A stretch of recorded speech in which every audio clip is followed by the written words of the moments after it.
Google made a lot of iOS users very happy today when it announced that the Chrome browser was coming to the iPhone and the iPad. The Chrome browser has been very popular on the desktop. Google actually announced that it is the #1 desktop browser now, I believe, and it's also very popular on Android 4.0 devices. But it's never been available to iOS users before until now. Now, the thing with the Chrome browser or with any third-party browser on iOS is that Apple doesn't let users set it to their default browser. The only default browser can be the Safari browser. And there's also a problem with performance because third-party apps and browsers don't get the same rendering engine access that the Safari browser has. But the thing with Chrome is that you do get the Chrome user interface and you get the cool syncing capabilities that are available on other platforms. So when you first open it up and you've got a new tab here, you've got some access to recently closed tabs, recently visited tabs. You can access your favorites and your bookmarks. And the other really cool part is the ability to access the tabs that are open on other devices, which is really slick, makes it easy to move from your desktop to your mobile device. So here you can see I've got an open tab on my iPad. I've got some on my laptop up here, and then down here I've got an Android device that has some open tabs. So those are all easily accessible right from the Chrome for iOS. You've got a tab interface here that is very similar to the Android version. So you can open up multiple tabs. Let's just do that. There we go. And sort through them there. You can swipe them away to close them, just as we saw on the Android version. Very similar user interface. If we load up a web page here, you can see we get a special bar here for entering website data.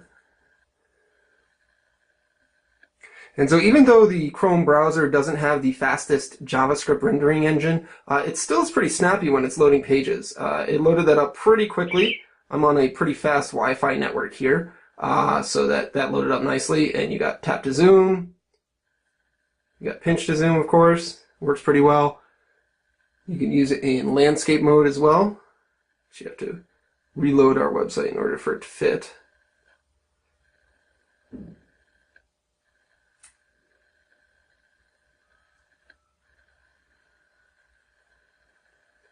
Let's open up another tab here. Let's check out the New York Times.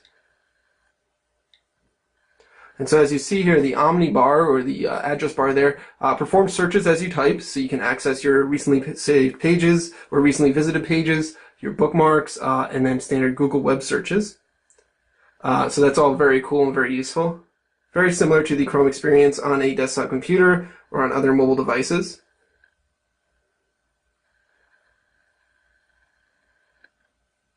So as you can see, everything feels pretty snappy, which is a bit surprising. We really didn't expect performance to be this good on the third-party browser without Apple's native rendering engine. So that's pretty good. The other thing that you can do with the Chrome browser is if we check out, you can open up incognito tabs, which will not save any of your browsing history, which is pretty cool. You have an option to search within the page. You can email the page. You can choose to have the desktop site displayed if you're viewing a mobile site. So a couple other things. That's all very similar, very familiar to us since we saw those on the Android version. Now, if we take a look at the iPad version is very similar as well. This looks more like a desktop, and it looks like the Android tablet version for that matter. Again, you got your access to your recently closed tabs, recently visited tabs, your bookmarks, and your other devices. You can see what I've got open on my iPhone right there. If you tap that, it'll open up. This is an iPad 1, so it's pretty old by these days standards, but as you can see, it still loads up the page pretty well, pretty quickly. Just the scrolling isn't quite as fast or as smooth on newer devices, and pinch to zoom is definitely not nearly as smooth as it could be. But you get an idea of what the UI looks like here on the tablet. Again, let's open up a couple tabs here. You've got the new tab interface here, and you can move tabs around. So you can reorder them quickly and easily. So there you go. So that's a quick look at the new Google Chrome browser for iOS devices, the iPhone, the iPad, and it's also available on the iPod Touch. It's a really great browser as far as the syncing capabilities go. That's really the strong suit with Chrome because you can access all of your tabs that are open on your desktop computer, on your mobile device without any effort, which is very cool. The UI is really nice. It's really snappy as well. But of course, since this is iOS, you cannot set the Chrome browser as your default browser, which is a little disappointing, and it makes it, for some people, makes it difficult to make that their daily use or their everyday browser.